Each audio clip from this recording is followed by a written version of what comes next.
bên nước gió rét đò đưa khách xa.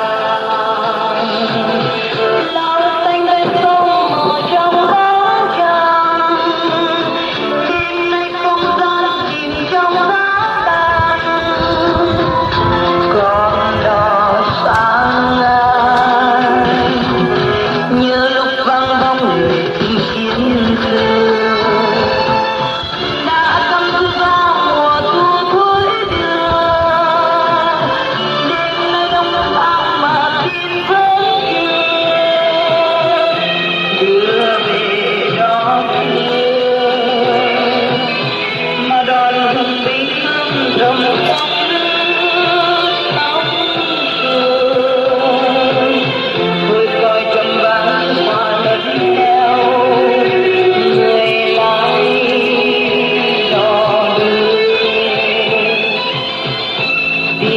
Còi trong hương đêm,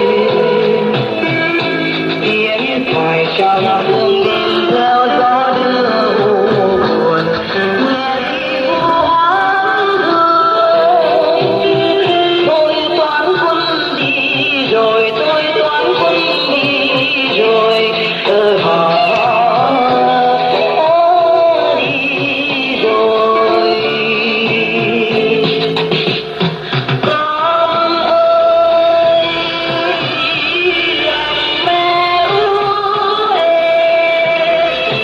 Cho chàng mấy dặm sơn khê, khi ra đi có hứa này về mà hôm nay lá thu đã rơi tàn đôi mùa đông xa xôi mòn mỏi trong đau buồn.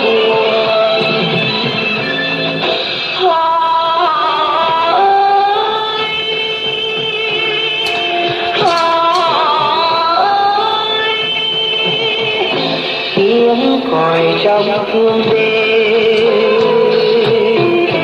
tiếng còi trong hương đêm theo gió đưa buồn, nghe đi oán thương.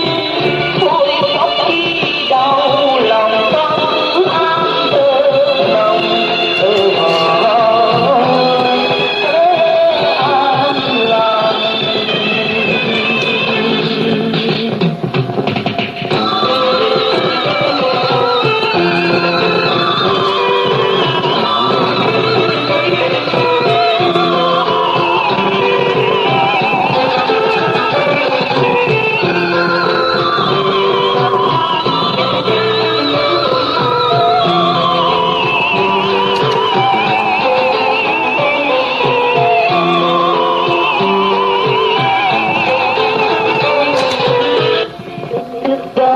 Đò đưa khách sang lao xanh ven sông mờ trong bão trăng.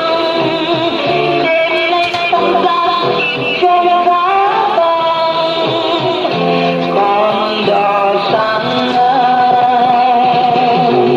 như lúc vắng bóng người chinh chiến xưa.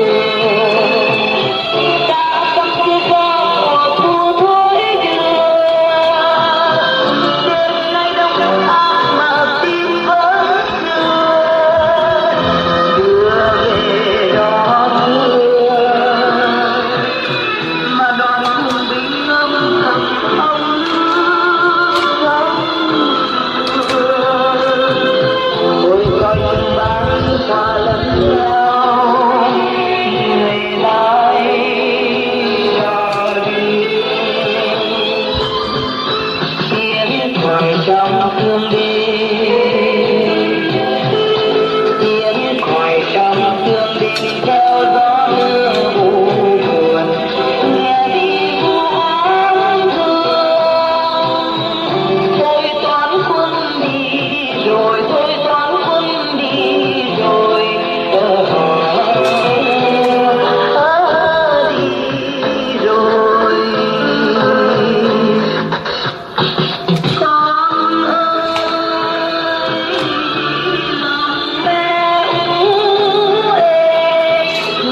Cho